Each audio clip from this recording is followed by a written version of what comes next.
Hello everyone, my name is Sulthan. Alaudee. I'm from Zenith Labs. I'm working as a senior hardware security researcher. So basically today's talk is about microcontroller BootROM security and low-level protocol fuzzing and how do we access any secure memory regions. This talk is not limited to the BootROM alone, but we'll cover the whole microcontroller also. Hope my voice is audible. My voice is audible, right? Okay, great. Okay, so today's talk agenda will be about the speaker bio, about myself. Then I'll talk about the microcontroller BootROM function and what are the securities of the BootROM and why do we need for fuzzing low-level protocols in the microcontroller. And finally, we'll showcase some vulnerabilities which we discovered in modern microcontrollers. And finally, the conclusions and what's next steps we would like to do.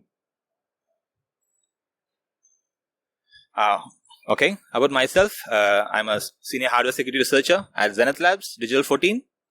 I mainly work on embedded systems and security.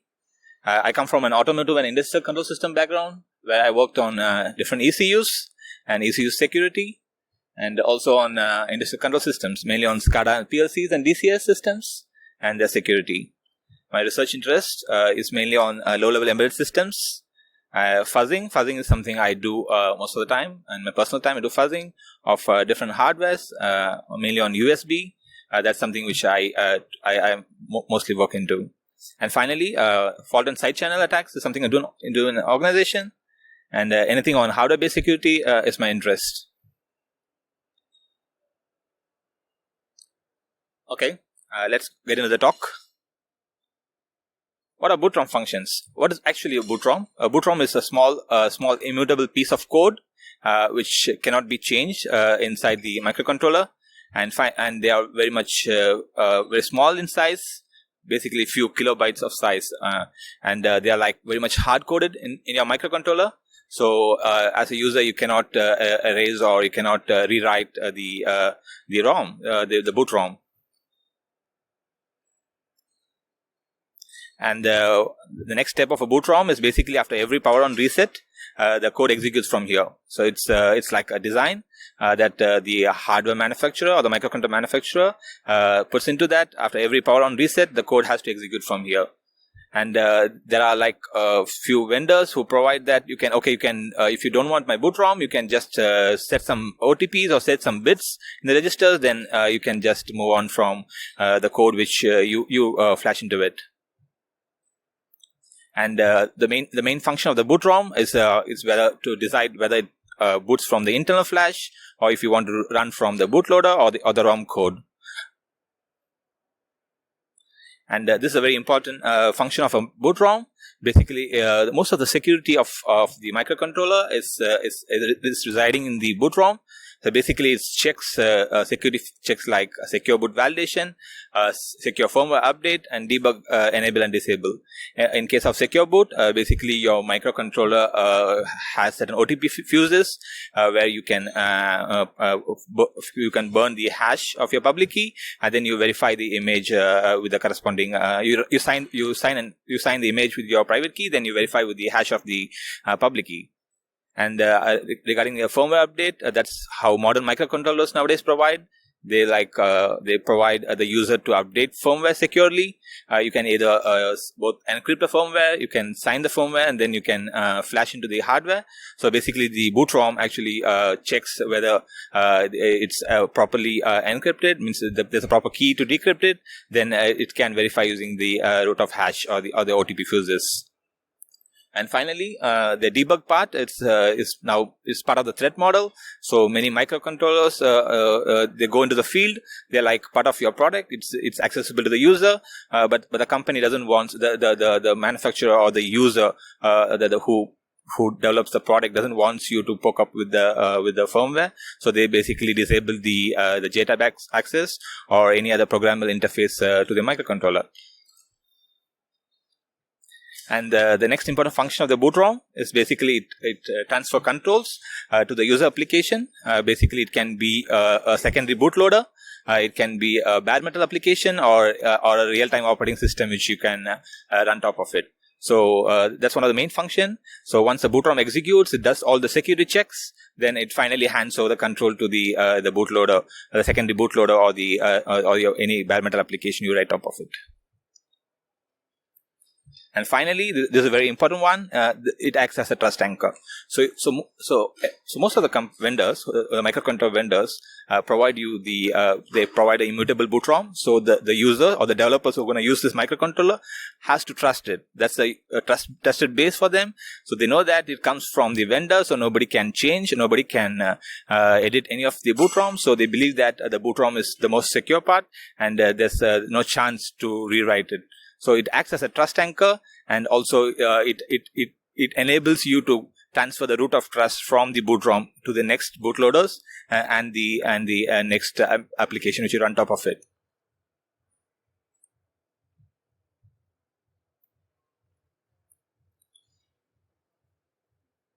Okay, this is what different vendor provides. Basically, I have listed out at least the top 5 vendors basically of microcontroller. They're like all are 32-bit series. Basically, if you see the BootROM functions for almost all the microcontrollers are same, but with different terminology. So almost most of the secure or the modern microcontrollers which provide security, they have this flash security where you can lock the flash and nobody can access it once it goes into the product and or it goes to the field. And after that, you can even have secure boot. In case of NXP, in case of NXP, you have this flash security, secure boot, debug authentication. As I said, it's basically your JTAG authentication. If you want to connect a JTAG or if the device comes for field return, so you need to have a kind of debug authentication where the developer wants to use a secure JTAG interface in order to see what kind of problems the device faces. Another one is basically the firmware decrypt, verify, and update. So this is basically found in almost all modern controllers where you want to decrypt a firmware blob, then you want to verify the blob, and then finally update it to the flash memory. And there's terminology in NXP. They call it as in-system programming or ISP, or in-application programming, where the user application can call the BootROM to do most of the security stuff for them. And again, in ST, it's similar. You have the readout protection or the proprietary code protection. Then you have the unique entry boot. It's again the secure boot concept. And again, in Renesas, they also provide the same debug protection. Then you can update the firmware. Then again, you have secure boot, and you have trusted memory. So if you see that, basically all the microcontrollers provide the most of the security functions, but the terminology differs. And the important thing to note here is that the BootROM is responsible for most of the security functions here.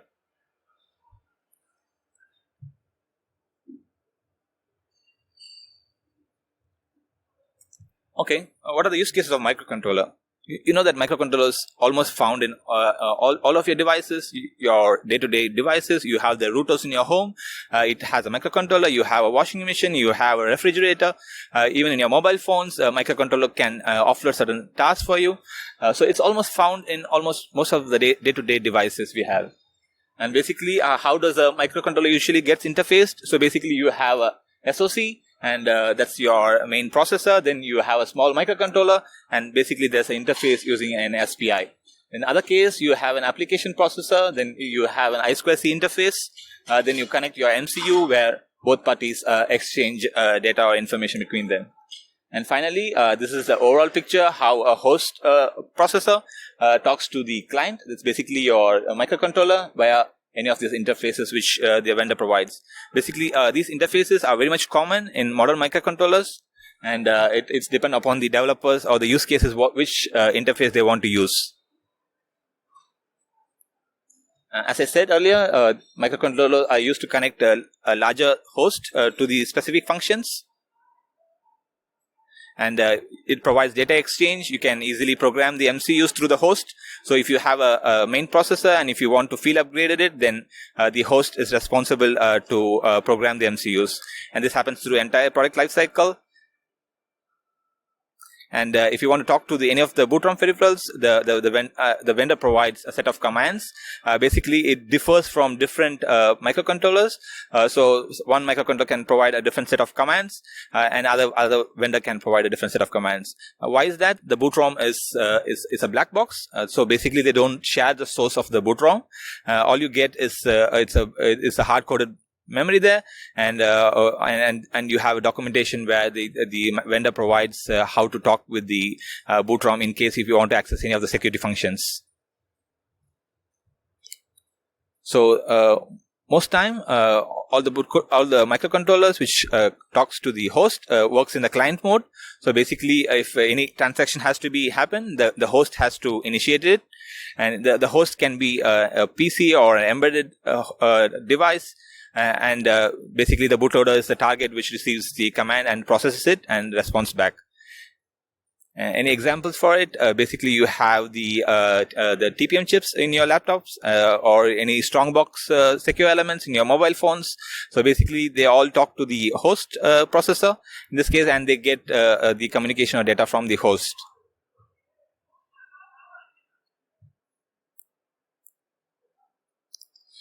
Next important part we want to see is the peripherals. These are very important part in a microcontroller, and this is where most of the communication happens with the external world. So most commonly used peripherals to talk, it's almost in all the microcontrollers. It's like GPIO.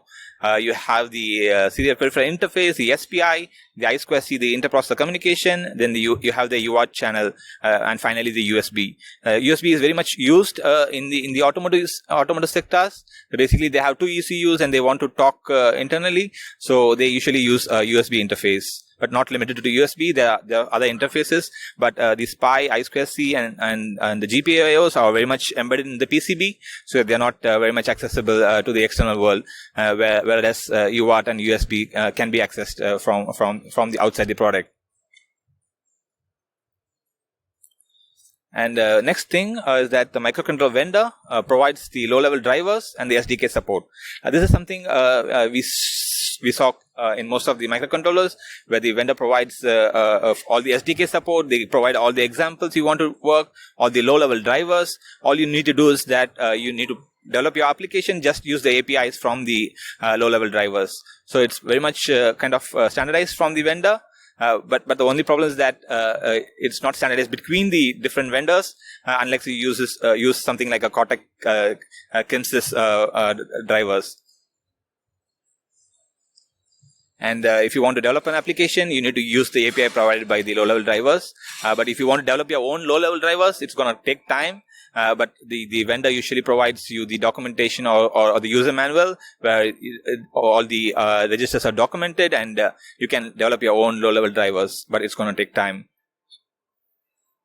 And many security functions are controlled by the vendor. And finally, the low-level drivers and the BootROM code is tested by the vendor. The low-level drivers is actually the source, which can be shared with the users who are developing the application, but the BootROM itself is not shared. So basically, it's either you can dump it as a binary blob, but there's a restricted access to the BootROM source itself. Finally, the low-level drivers would be a very good target for security researchers. And as I said, BootROM is very much a black box, and you need time to dump it. Then you need to analyze and see the security functions, how it works. And finally, it takes time to see the security bugs inside it.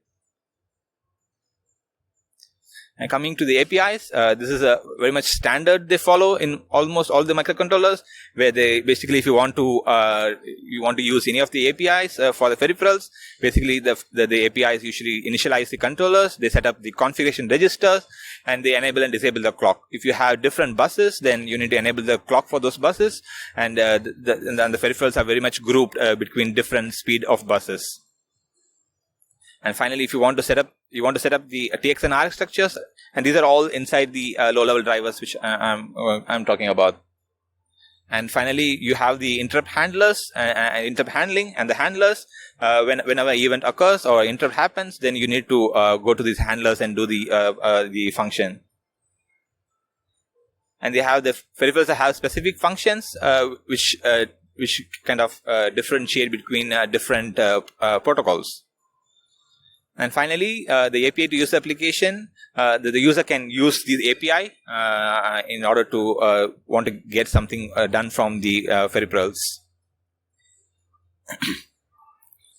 So if the vendor provides this low-level driver, there's a high possibility that it can be reused in the BROM or the BootROM.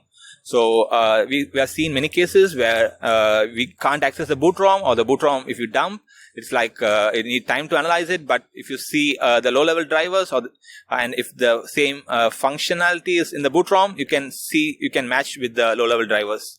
So that's one example. And even in the security issues which we found, we saw the low-level drivers had a similar issue than same as the BootROM.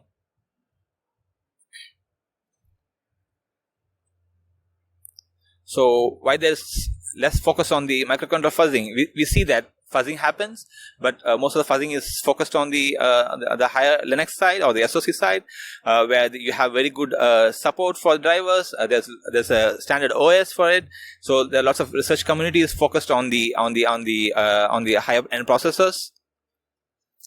One reason is that, as I said, different vendor, the semiconductor vendor or the microcontroller vendor provides different device drivers, and they are very much vendor-specific code.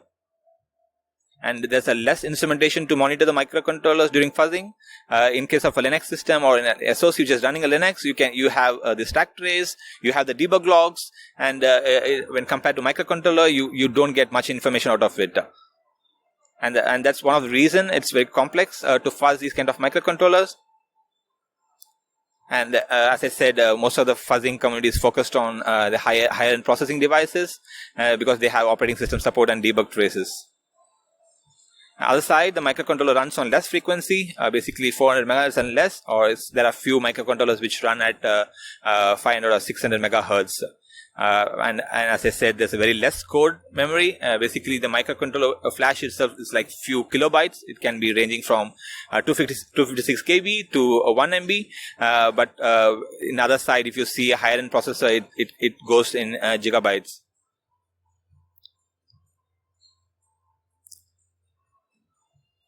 Moreover, if you see the microcontrollers are like, and the interfaces which are used in the microcontrollers are very much not visible in the PCB.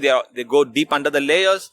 So most of the time, the researchers they don't want to get inside the layers of the PCB. So that's one reason that you don't see these interface lines in your products. They are very much deep inside the PCB layers.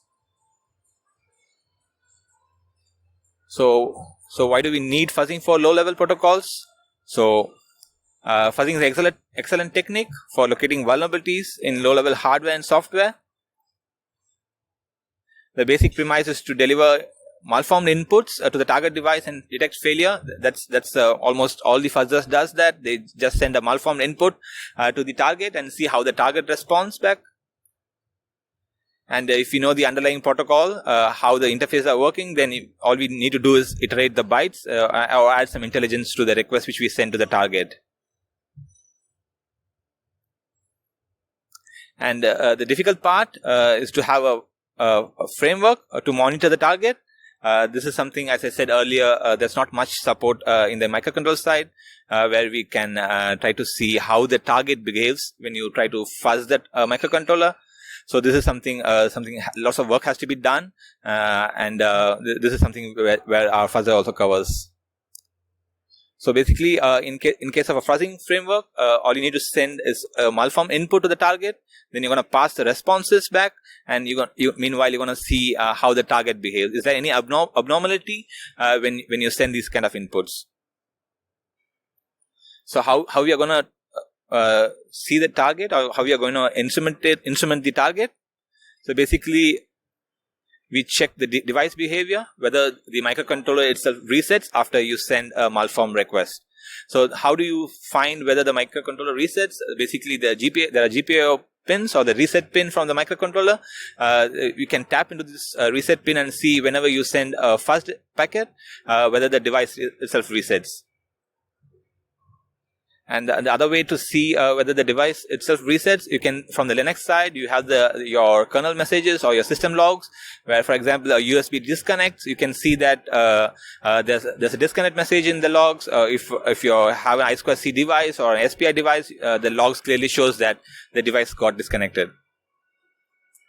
And finally, this is a very important one which we want to focus, is the overread responses. So whenever you send a request to a target and you know that there's a fixed response going to come from it, so we want to check how the response length is. So if you send, if you request for, let's say, 4 kilobytes, but the target response like 50 or 60 kilobytes, then we know that there's an issue with the target. So we're going to check each responses and whether it exceeds the limit which has to be sent. And finally, this is a kind of a standardized instrumentation technique where you try to send a ping packet after every normal request. So you're going to send a malformed request. Then after that, you're going to send a normal request, and you know that the normal request has to come back properly. If the normal request doesn't comes back, then you know that, okay, there's something wrong with the target. So basically, we use a ping and a pong target, or where we just ping and respond back. And finally, in the right side, you have the embedded host, and you have the target. And the embedded host can be a Linux system, which has almost support for all of the drivers. And here I'm talking about the controller interfaces. So whatever I talk about SPI, I2C, UART, or USB, these are all the device controllers in the target MCU. So basically, the Linux system is the host, and all your interfaces can be the device side. And there are like fuzzers already available for the host side implementation. For example, Syscaler can fuzz the USB host side. Also, there are lots of fuzzers to check the host side implementation in the Linux side. Just a moment, I'll take a water.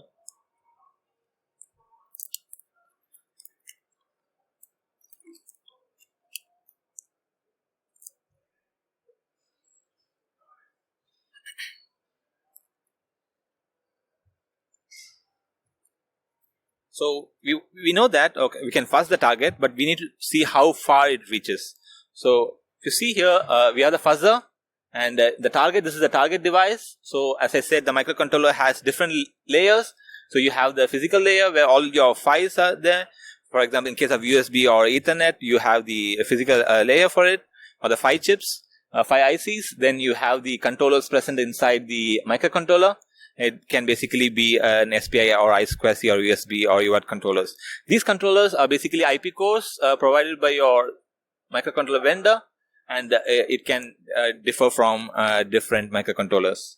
And finally, you have the low-level drivers for each of the interface, and that's how the user application can indeed want to talk with the UART or want to talk with the USB. Then basically, the user application has to use the APIs from the low-level drivers, and that's how you send requests to the outside world. In this case, if you see that the USB controller is very much complex, and the USB low-level drivers are very much complex, and they also have a standardized standard where every vendor who wants to develop a low-level driver, they need to follow the standard. Otherwise, in SPI, I2C, or UART, there's not much standard into it. It's all the vendor-specific implementation. One more thing we want to focus is that, so we know that our fuzzing, we can fuzz any of these layers, and fuzzing the silicon, it will be very difficult. I think there are lots of researches happening to fuzz the silicon layer. And if you want to fuzz the low-level drivers, yes, there's lots of people do into it. And finally, the user application. This is very much different from vendor to vendor. And if you want to fuzz the BootROM, again, that's more into the higher layers. So where is our focus currently? We know that we try to fuzz all these low-level drivers, and we know that we found some vulnerabilities in the USB controller. As I said, it's a complex stack, and it has to follows the standards. Similarly, we are trying to focus on the low-level drivers for SPI, I2C, and UART controllers, and these are like something very much different between different microcontrollers. So this is something very much we feel the complexity because one low-level driver from one vendor will not work with the other vendor. So it's all dependent on the implementation. And finally, we have the fuzzer. Basically, we try to send the requests and responses to the microcontroller, and finally, we want to monitor how the device works. So basically, the request and response, you can target each different layers, and finally, you can get the response back. We have vulnerabilities observed in the USB driver that's over here. Then there are not much found. So we know that since there's no issues, it doesn't mean that it's not vulnerable. All we need to do is to improve the fuzzer here. And this is something, the path which we have not reached, but we are planning to reach those paths.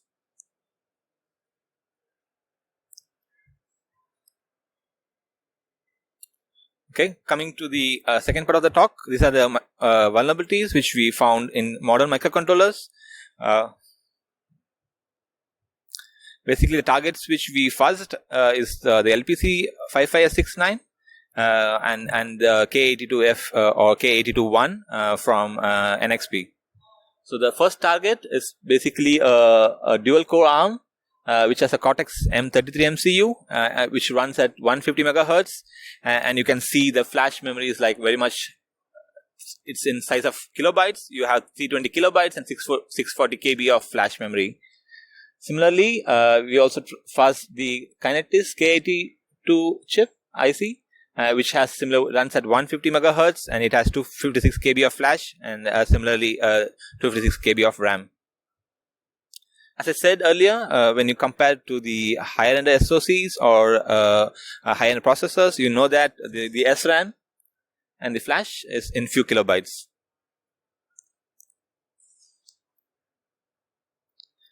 This is the target which we used for the LPC. So we brought the LPC development board, and this is revision A2.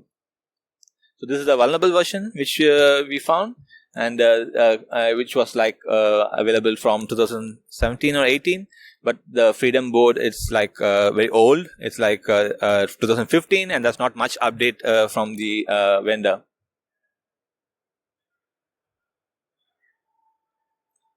So one more thing I wanted to show here is basically you can see in a real target or a real device, you know that you can't access the peripherals. So for example, if you want to fuzz the I2C or SPI, you know that in a real target, this might be inside the PCB layers. But since this is a development board, most of the interfaces are present here, so it's very easy for you to fuzz. But who can use the fuzzer? It's like the developers, while they're going to create a product, most of the time they use these development boards. So we can use the development boards in order to access the interfaces. Similarly, in K82, you have the interfaces for accessing the peripherals, and also you have this the bootloader switch basically. So if you want the NXP chip to enter into the bootloader mode or into the BootROM mode, basically you need to press the switch and you need to recycle the power, then the chip enters into the BootROM mode. Similarly, for ISP, you can set the jumpers here. Then if you recycle the board, reset the board, it enters into the BootROM mode.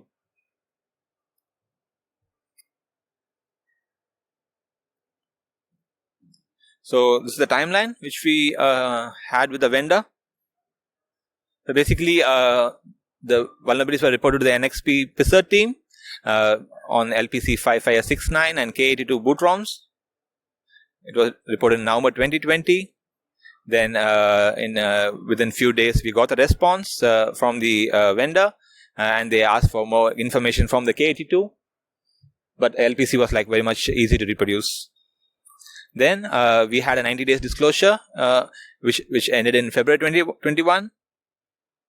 Now the vendor comes back and they said that it has a wider impact. They found that the same BootROM has been used in different series of microcontrollers, and they want to extend the embargo till September 2021, which we happily accepted. And finally, in June 2021, the vendor provides the mitigation and they notify the customers who are using the vulnerable product. So the mitigation in this case, it's like you need to disable the BootROM functions. Basically, you want to disable the USB interface or the USB peripheral, which is connected to the BootROM. So they ask the customers to disable the BootROM, the USB interface. And they also said if you gonna stop the ISP interface or you set some OTP bits or registers, then your USB is like disabled forever. And the vendor comes back and they gave us the patched board, which was retested by us in the labs again, and they finally assigned the CVE in September 2021. And the vulnerable board revision is revision A2, and now they sent us the revision A3 board, which the BootROM vulnerabilities have been fixed. Finally, we have the disclosure of vulnerabilities in the Cyber Week. That's today. So we had a very good relationship with NXP, where they happily accepted the vulnerabilities which we reported, and they gave us quickly. It was like a very short time frame. It was like 6 to 9 months. They were able to release a new revision board. So about the vulnerabilities, before I want to go inside the vulnerability, I want to get some basics here. So basically, the vulnerability was found during the enumeration process. So whenever you have a USB host or Linux system and you have your microcontroller connect to it, so if you are using a USB interface, it's basically enumerates. The first time after recycle, you want to talk with the target, the USB host has to send a certain set of commands or set of messages, and the target responds back. According to it, it's going to load some drivers for it. So basically, you need to first connect the device to the host. Then the host sends a setup request, and you identify, and the target sends the speed, and the target sends the device descriptors. And finally, the host is going to reset the device and going to assign you a USB address. And once the address is assigned, then you're going to get the configuration registers about how much power it consumes and other configuration from the target. Then you're going to you're going to get the interfaces. And finally, the USB host is going to load the drivers. And after this is where your actual function with the USB target is going to happen. In case if you want to use you want to download an image or upload an image, this is after when your class drivers have been loaded.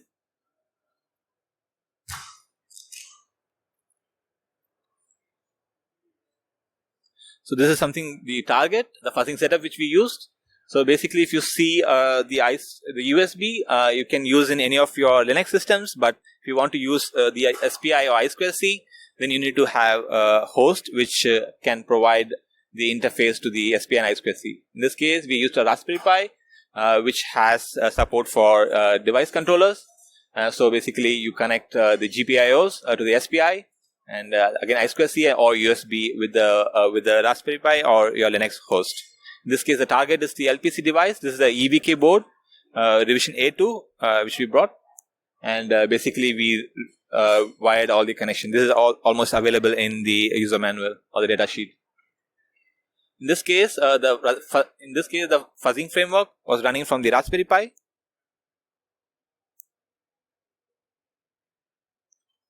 So about the vulnerability, so this is what happens when you connect the target. So basically, it enumerates. You can see all the logs in your Linux system logs. You can see that the NXP semiconductor device is being enumerated, and after that, you can see the final class driver, the USB HID. That's the class driver which gets loaded. And this is where your function starts. So the microcontroller usually provides the HID class interface. So basically, you have 3 endpoints. The interrupt in 1 and out 2 usually provides your HID class or your user functions, but the control endpoint is where your enumeration happens. This is where the setup requests are sent from the hardware, from the host, and your device in response back what the host has asked for. Here, this is the ROM region, which for the BootROM in the RAM. So basically, the LPC has an internal RAM, which is used during the BootROM execution. And similarly for the K81, you can see that when you connect to a USB host, it gets enumerated. Then finally, it uses a USB HID class for user functions. And it's similar to the LPC. It uses 3 endpoints. The control endpoint is used for your setup request. And finally, the interrupt is for your user-specific HID class interrupts.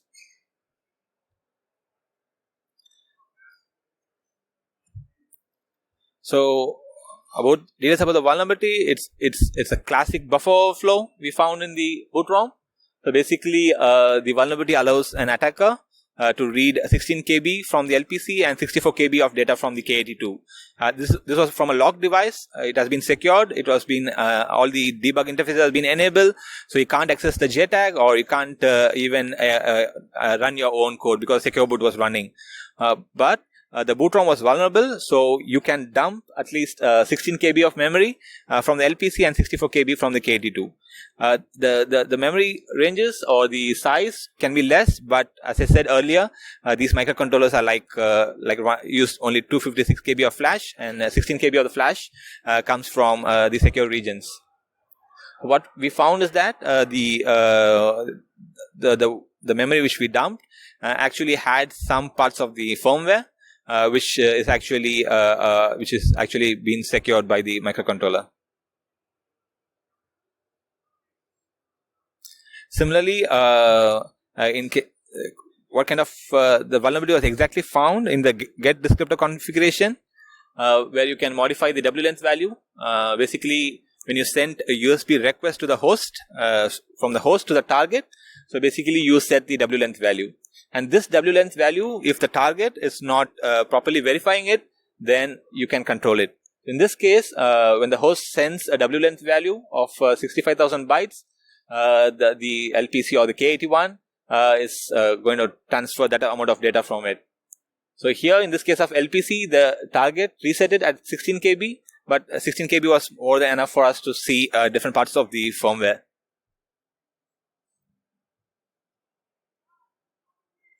This is something we dumped. So basically, you can see the root of trust keys, whatever your certificates which have been loaded into the memory. Everything can be dumped from here.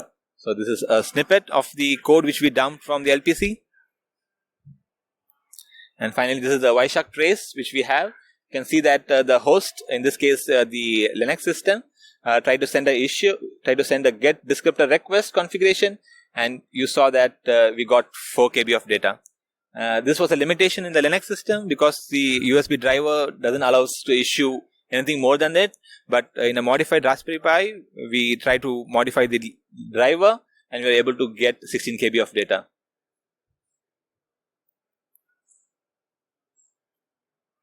And this is the code which was responsible for the vulnerability. So how do we got this one? This was from the drivers, from the low-level drivers which NXP shared with the users in order to, if you want to use the USB stack in any of your application. So the similar stack was being used in the BootROM. So that's how we know that the drivers also been affected, and NXP was able to patch the drivers for the SDK, and also they are able to patch the BootROM in the newer version.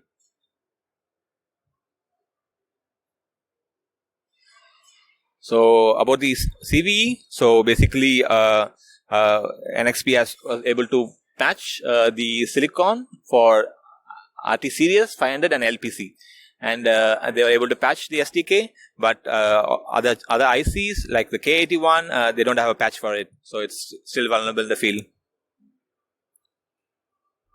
And these are the different series impacted by this vulnerability. We tested LPC and the K series, but NXP was kind enough to say that they were able to also reproduce the issue in all the series of microcontrollers, and they were able to only send a fix for the LPC and the K81.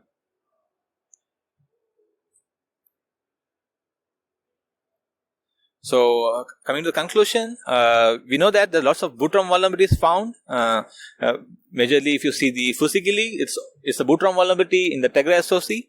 So this was like used in the Nintendo console, and there were like these vulnerabilities were like able to the researcher who found the vulnerability was even able to exploit the secure boot out of it. And this was like in 2017, you had the IMX vulnerabilities on the HAB, the high assurance boot. Basically, again, they were able to compromise the root of trust. And in the certificate parser, so there was like a stack-based overflow in the X509 parser. Again, the USB recovery mode had a stack overflow. So the users were able to again bypass the secure boot. And similarly, there were like lots of research happened on the STM side. The researchers were able to break into the debug interface. And again, this was like to downgrade the RDP protection in STM32. And recently, there were like many fault attacks were used to bypass critical protections in modern microcontrollers. So quite a lot of research was happening, and I can say that the BootROM bugs are very serious, and if you don't have a look at it, or you don't properly vet it for security issues, this is gonna create lots of problem for your hardware. You need to get back the hardware from the field. So it's always good to find check the vulnerabilities, and the main thing is that what we see is that even the code size was very less. It was like few KB of BootROM, but fuzzing was something been missing here. So we thought we'll use this opportunity to kind of release a fuzzer for us, so that we can find these kind of vulnerabilities in the peripherals.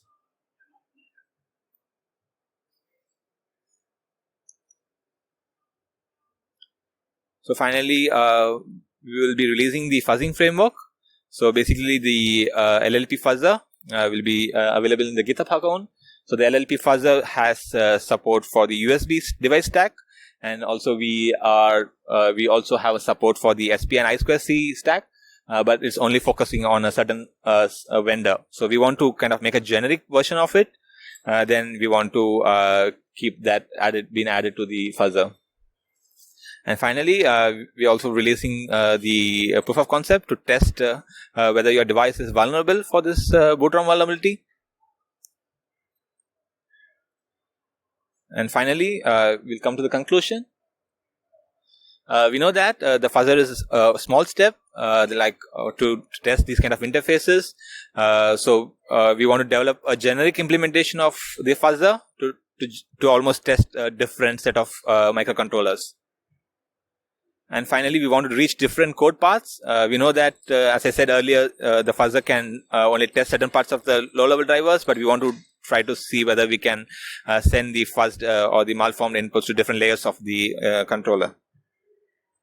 And also, we want to test new targets. This is something we planned to check whether any TPM modules, because the TPM module itself uses SP and I2C in order to talk to your host in your laptop. And also, newer version of the mobile phones. Newer version of the mobile phones. Basically, they use the Strongbox concept or the HAL, where they usually use the secure elements in order to offload most of the security tasks from your application processor. This is something we also plan to try out different targets and to see how the target responds. And finally, we want to test different MCUs and bootloaders. I think we are end of the presentation. And if you have any questions, I'll be happy to answer it. Thank you, Sulthan. Any questions from the room? I saw there were no questions in the app. Anyone here? Yep. Wait a moment. Please speak up loud because the speaker doesn't have a headset. Hi, Sulthan. Hi. Thanks for the talk. Have you tried NXP's secure element line of products? Because this is just a microcontroller, it's a former Freescale business. Have you also tried to fuzz the secure elements from NXP? Okay, we never tried the secure element part since these microcontrollers are very much easily available. But that's something we are planning to test the secure element. But secure element is totally different concept for us. With the JCOP and all the Java OS running inside it, we need some more time to see these kind of devices. But yeah, we didn't test any of the secure elements now. Okay. Any more questions from the room? No? Okay, then I want to thank you, Sulthan, for your talk. It was really great to learn that these vulnerabilities are not only found in software, but also in hardware. Thank you. Thank you. Thank you.